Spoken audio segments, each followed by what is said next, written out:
байгууллагын байранд энэ нөхөр энэ хоёр сайттай холбоо өгөхий хүмүүсүүд очиж мөнгө авсан ийм асуудал яригдж байна.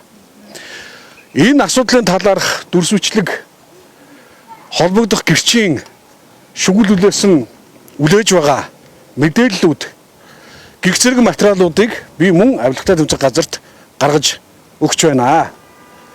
За хууль зүйн дотоод иргэн сайд өөрөө кино тийм бичлэг байхгүй гих зэрэгээр ярьж байна.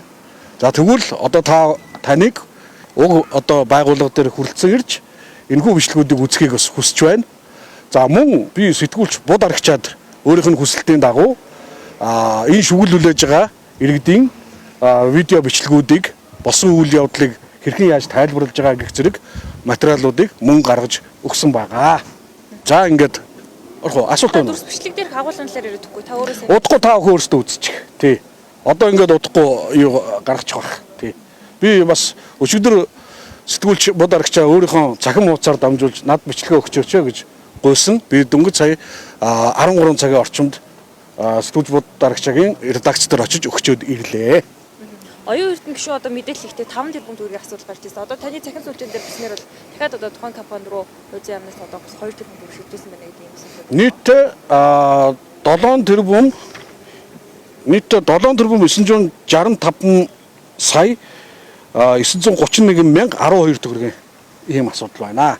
3 удаагийн гүйлгээгээр энэ компани руу шилжүүлсэн хамгийн ноцтой шилэн дансандах мэдээллийг бол өөрсдөө устгасан. За ингээд шүглүүлээгээд олон нийт рүү мэдээлэл гараад ирэхлэмээс буцаагаад байршуулсан, байршуулгатай шүүхийн шийдвэр гүйцэтгэх ерөнхий газрын шилэн дансан дээр нөхөж одоо байршуулсан байна лээ. За эдгээр одоо асуудлуудыг энэхүү хууль хяналтын байгууллагууд маань үзэж шалгах байхаа гэж бодож байна. Энэ асуудлыг юу хизээ мэдсэн юм бол олон одоо тэр нөгөө нэг шилэн данснаас устгасан байсан гэдэг байгаа шүү дээ. За би энэ гүйлгээг бол яг 2023 онд бол өөрөө харж исэн. Тэгээд энэ талаар сэтгүүлч оргилмаа бас тухайн үед мэдээлэл хүргэжсэн. За мөн сэтгүүлч бод арагчаа энэ мөнгөний асуудлаар нэвтрүүлэг хийжсэн юм байна лээ. Тухайн үед яг ингээд мэдээллийн урсгал одоо хит их учраас бид нар ч бас анзаарахгүй өнгөрсөн тохиолдол байна. За үүний дараа одоо ерөнхий сайд асан оюун эрдэнэ гуай уг байгууллагад хандахдаа ингээд 5 тэрбум төгрөгийн ийм асуудлууд үүссэн байна гэж одоо мэдээлсэн.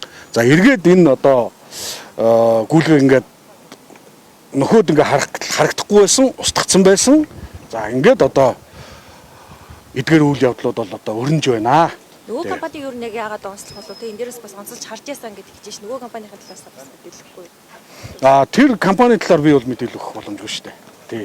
Тэр чинь одоо хувийн л одоо байдаг л нэг аж ахуйн нэгжүүд. Гэхдээ хууль зүйн дотоод хэргийн яамнаас авлагатай буюу шүүхийн шийдвэрийн дагуу одоо ингэж авах ёстой авлагатай хүмүүс бол нэг 50 орчим тэрбум төгрөгийн одоо авлагатай иргэд аж ахуйн нэгжүүд байдгаа гэж одоо би ийм мэдээлэл авсан. Тэгээд энэ 50 тэрбумын одоо хоригч нарын ер нь хаагуур нь одоо гараад өнгөрцсөн бол бас гайхаж л байна. Тэгэхээр ингээд энийг бол одоо шалгуулмаар байна тийм ээ.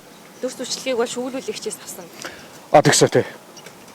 За шүглүүлэгчийн одоо айлгой байдлыг юу гэж яаж байгаа юм бэ? Цагдаагийн байгууллага мэдгүй тэрийг одоо энэ хууль хяналтын байгууллагууд л хангах бах. Би яг үүндээ бас их санаа зовж байна. Нэлээд томчуудын асуудал яригдчихэж байгаа болохоор бас хувийн айлгой байдал яригдчихэж байгаа. Тэгэлгүй яах. Гэхдээ мэдээж хувь хүний өөрсдийн маань эр зөргийн асуудал шүү дээ бас энэ чинь. Одоо бид нар шүглүүлж бид нар авилгатай тэмцэж бид нар энэ ардын намын одоо жаахан ч гэсэн эрүүл хэсэг байна гэдгийг энэ ард түмэнд үзүүлэхгүй бол бид нар энэ намынхаа төлөө энэ олон нийтийн төлөө хамгийн гол нь энэ цусаараа хөлсөөрөө нулимсаараа данс таваага хаалган байж дампууран байж төлсөн татврын мөнгөөр хаана явж байна вэ гэдгийг л одоо араас нь өдөр шөнөгүй явж байгаа юм шүү дээ. Тий. Яг хичнээн минут. Би ястаа тэрийг анзаарсангүй. Энэ хэм одоо удахгүй буударагчаа тавьчих бах. Тэгээд тэндээс нь харчаа тий. За баярлалаа. За. Ажиллараа. За. За.